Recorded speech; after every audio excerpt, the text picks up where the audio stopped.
Hey there, Sharon Horne-Ellstrom here. Welcome to day 1828 of What You Up To Now. Documenting the journey, sharing the information, sharing my lessons learned, experiences, the good, the bad, the ugly, of transitioning from the brick and mortar corporate world of business to the online world of business, and then back and forth again. Pretty much a lot of what works, what doesn't, online and off, with respect to business. It can answer pretty much any question you want to ask about that, about growing and building and supersizing your business, or challenges. I faced so many different challenges in all areas and aspects of my life. We're actually doing an annual challenge this year. It's the 6th year, I think, that I've done an annual challenge online where I pick a topic or something and I talk about it every day and we work on it every day. And we just do one tiny thing every day to get what we want in that area or aspect of our life.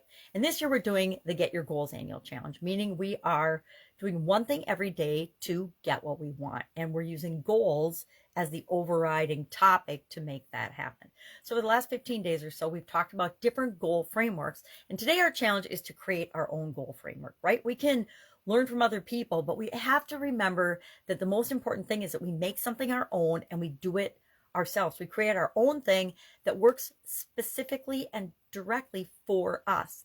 And we tweak and we change and we continually improve those things. We talked about that last year. We did one thing every day to improve and become the best continually improving version of ourselves. So we know that we're going to pick this goal framework and we're going to create our own goal framework. And then throughout the course of the year, as we try it on and we use it in different areas and aspects of our life, we're going to tweak it and change it and improve it and make sure that by the end of the year, we have a goal framework that just, it's so easy, it's automatic for us.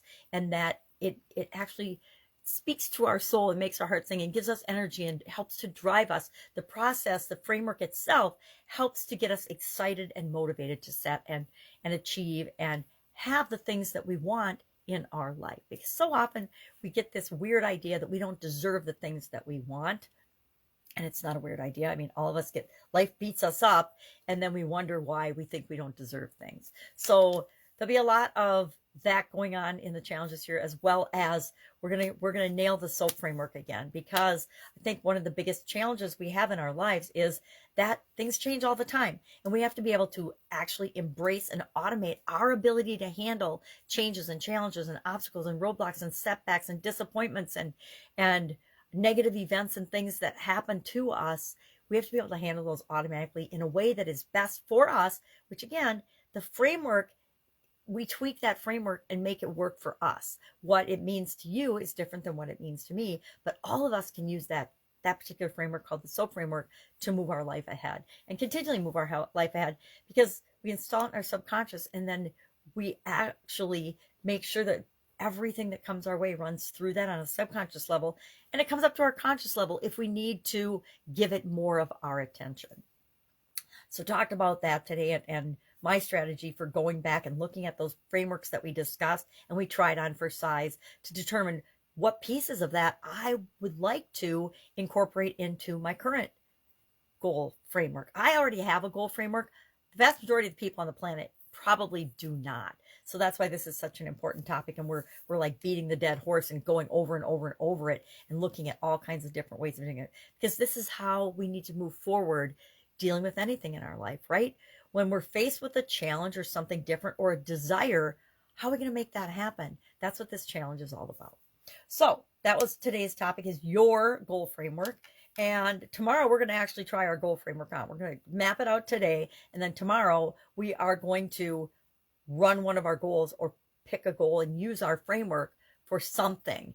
And then starting next month, we're going to dive into each of the different areas of my overall life framework and our overall life framework, different areas and aspects of our life. And again, we all have a different life framework. Some of us just don't have a framework at all. We just live our lives day in and day out, and whatever happens, we deal with as it happens.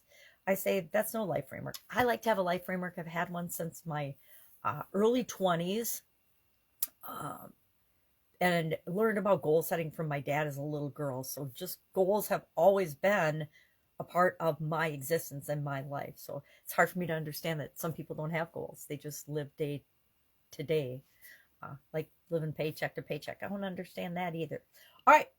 That was our annual challenge topic for today. Topic for Supersize Your Business. The idiom I chose today to go along a little bit with this particular topic was wrap your head around or get your head around. Thus the wrap. Never realized how cozy wraps are. This is a soft, nice, cozy wrap, but they're very cozy, especially in these winter snowy world that I live in these months of the year. So to wrap your head around, it's one of those idioms I grew up with. It was very popular in the 70s, which is when I was a teenager. I know, old. But to wrap our head around something or to get your head around something means to understand a difficult or to accept something that maybe you don't agree with or you don't understand. It's usually something difficult to understand. I'm an engineer by trade, and I used to have to wrap my head around some of the reading assignments I had in college because I would read a paragraph over and over and over again. And it wasn't until I would breathe, take a deep breath, maybe go get a soda or something and come back and then reread that paragraph that I was able to wrap my head around it and get it and understand it. Sometimes communication is hard for us to wrap our head around. There's so many things it's hard for us to wrap our head around and understand, mainly because we don't have the information that the people that are presenting that information to us have. They have different information. I ran across this a lot in corporate America where the upper management of the organization, this C-suite level of people would come up with ideas that they wanted to implement across the entire corporation. And I worked for some really big corporations. So to them, these things made absolute perfect sense, but we would get them in the format that they delivered them to us. And we didn't have the same level of understanding that they did from a big picture standpoint of how this would improve the organization. And it wasn't necessarily very well communicated. When that happened, before I could go out and sell that or implement that or roll that out to the people that reported to me, I had to wrap my head around it. I had to understand and get a bigger picture understanding. Mostly I had to understand what was in it for me and what was in it for the people that I was rolling it out to actually accept and adopt and do this new thing. I think of Procter & Gamble. I worked at Procter & Gamble, my first job out of college. And one of the things that we were doing in one of the paper manufacturing plants, the toilet paper and facial tissue and things like that, was we were going from a traditional work environment to a team-based system. Now, this is a long time ago, right? Everybody's like, well, everybody works in teams. Well, back then we didn't work in teams. And so we had to figure out what was in it for the people that were going to be joining, be part of these teams.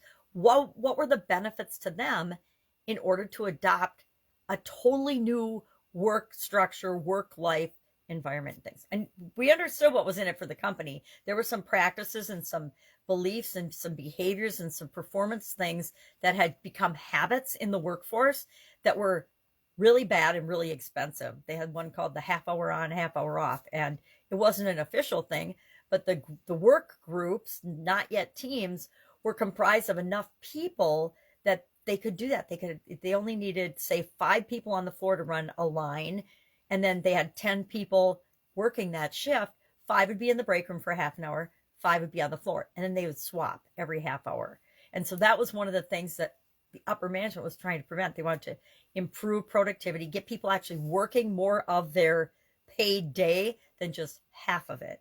So I got that from the manager's standpoint and the business ownership and business standpoint. But how do you sell that to people that are used to coming in, getting paid good money every hour and only working half the day? That was the challenge. And so you have to wrap your head around that before you can communicate what's in it for them. And there had to be concrete things in it for them to do that or to change that behavior. So that was our idiom for today. I shared how I go about different strategies I use for understanding difficult and accepting things that I might not understand. I shared some tips on that. So that's it. That's all I've got today. If I can help you in any way, please ask. If you're listening to me on Facebook or seeing me on Facebook, you can directly message me. Otherwise, you can Google Sharon Horne-Ellstrom. I think you can probably still Google Pajama Grandma and still find me. I'm not hiding. I'm in plain sight. But go ahead and ask, because I love to help people. I was working with a lady yesterday on SWOT analysis that just messaged me through LinkedIn because she's new to her business and she was asking for some advice.